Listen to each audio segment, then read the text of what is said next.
We have seen many times presenters, coaches, teachers, trainers, even corporate people who have been putting some sort of a presentation. And this is what has happened is they work with so many dimensions. There is a thought process and all these things, which is has to be curated in a kind of a step-by-step processes. And they take the help of Microsoft PowerPoint presentations or PPTs, or there are multiple other platforms and softwares. But the idea, the challenges that they have is many of us, we don't know how exactly the positioning should be. So in this entire training episode, which is going to be a very quick and a short and a step-by-step protocols, you can pause, you can probably go back to your drawing board and see your blueprint and how exactly all these things can be done. I have also shared in one of my other courses where in 10 minutes you can design any presentations in any articles and any books or probably any sort of blogs that you want to write about. And if you can mix both of them, with the right conceptual ideas of designing a presentation, is all I'm going to talk about today. Well, so without further ado, let me just show you my screen. So this is what we're going to do is I'm going to take you through some of the best practices for designing the slide decks. So the first one is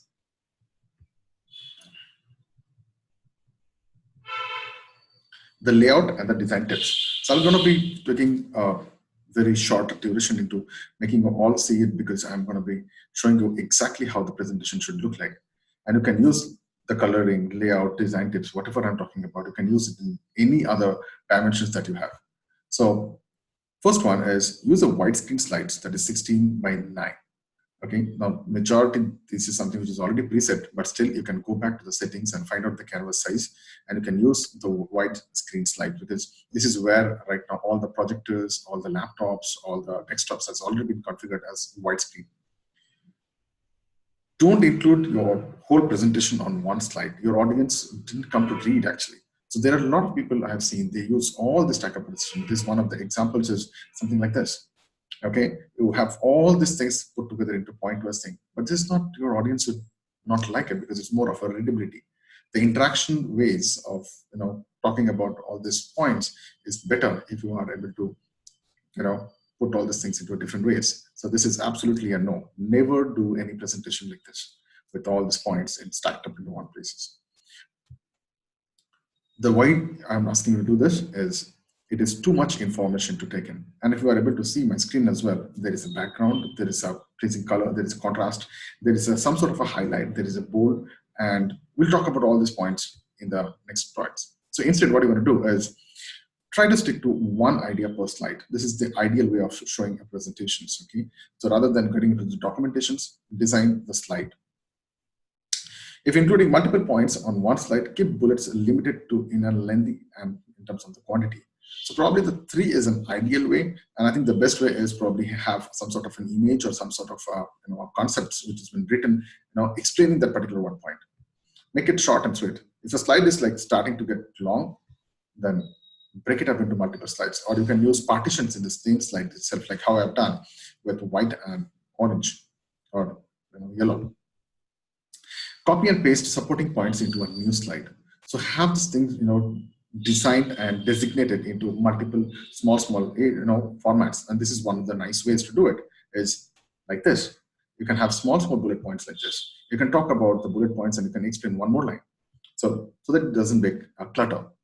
As long as the essential information is included, it doesn't matter how long your slide deck is. Use white spaces. This is a splendid way of doing it, and I use most of my time to use white spaces because it reduces time, number one, because it is done by default. Number two is that it brings more clarity on what you want to talk about. The focus points are much more easier to understand as well. It calls attention to the important points you are making. It's very specific, right? And this is another way of doing it is your slide design does not need to be very fancy. You can have just a plain background like this, and you can play with your fonts or the font size and the bold and italics and so many other parentheses that you have. Simplicity is the best one. I mean, this is a very simple example that you can play with fonts, you can play with style, you can play with your mood, and all these things is depicted in one slide in one particular way of writing as well. Use consistent color palette. So these are combination of color palettes. You can go back to Google and find out what are color palettes is, what are the best combinations. In every PowerPoint presentation, there are a combination of theme color palettes, which you can choose based on your style and statements or your brand color as well. Typography tips. Now, this is where the fonts and all those things comes into place. Don't use more than one or two fonts. This is the best of the standard suggestions, and I have taken this ideations from multiple different presentations, multiple mentors that I have undergone, and they usually do not prefer more than one or two fonts unless and until it is highly recommend, a brand perspective. They don't use it. So the next point is it has to have something which is like very easy to read typefaces. And you can use Camry, Serif, Times Roman, Sans Serif, or any kind of things which is like has a clear spacing, has the right kind of apt over there. And ideally, I would not ask you to do something like this, like very decorative or script like this, which is like very fancy, Corsiva kind of, lot of swirls and a lot of scripts are there. So you can also use something called as the font weights. And when I say font weights, you can use something like this. You can use different thin and thick or probably bold sizes as well. And to emphasize various kind of key takeaways as well. So I've seen multiple, texts are coming at multiple times. So one more thing, which is probably, I think, not in this part of the slide is the animation part of it, or how your text is getting in, how you're emphasizing on the bullet points one after another, how you have actually prioritized your points. So make sure your text is large enough to read, especially for small screens, right?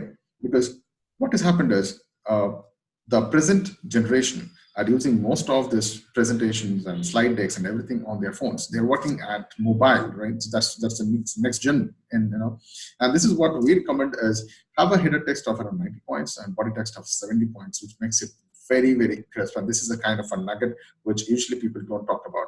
And this is where I'm talking about is use something of the standards. You don't have to reinvent the wheel. This has been already decided and done by multiple people across the world, and this is the best practice so far.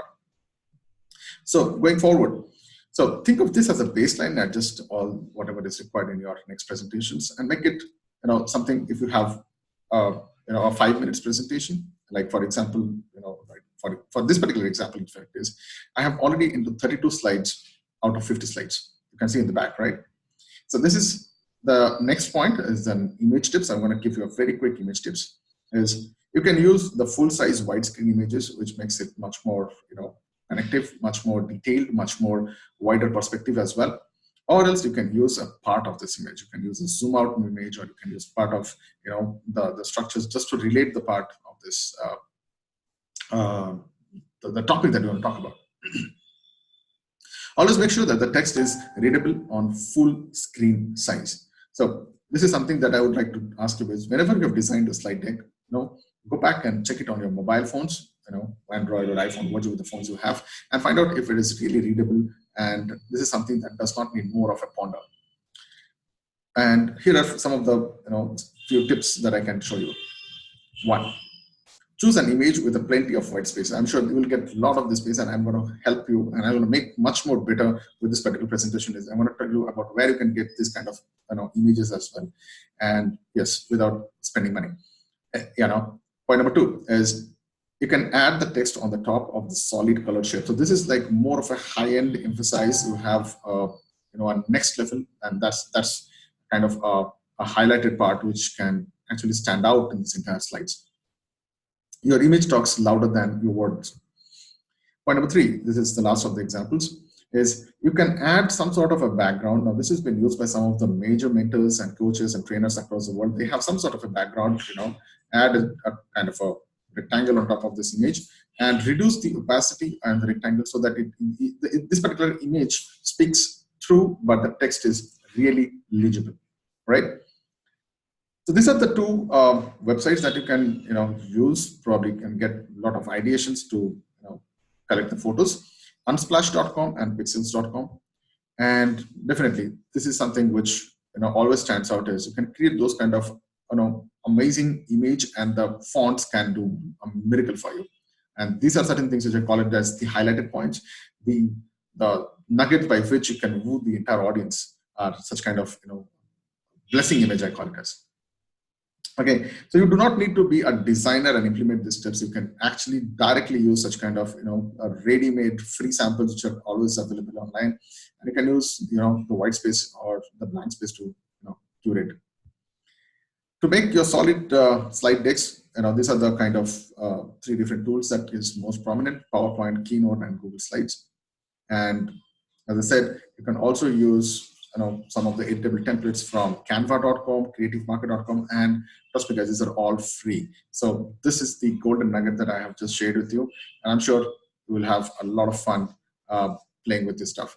Let me know in comments, let me know in your presentations, and if you're looking at this video on YouTube or Facebook or any kind of LinkedIn or anywhere in my social network, do connect with me. My name is Amit, and I am helping people right now, and I've been into this kind of high value exchange right now. And what I do presently is I'm helping entrepreneurs or people who have some sort of passion to monetize their passion to the next level. And I have initiated a mission called as Influencing Yourself, which is a 37 days program by which anyone with a talent can become the next level entrepreneur. And with that, if you find this information is something that you can really use, please do share, comment, and help those people who might need these things. Thank you so much, and see you around. Bye-bye.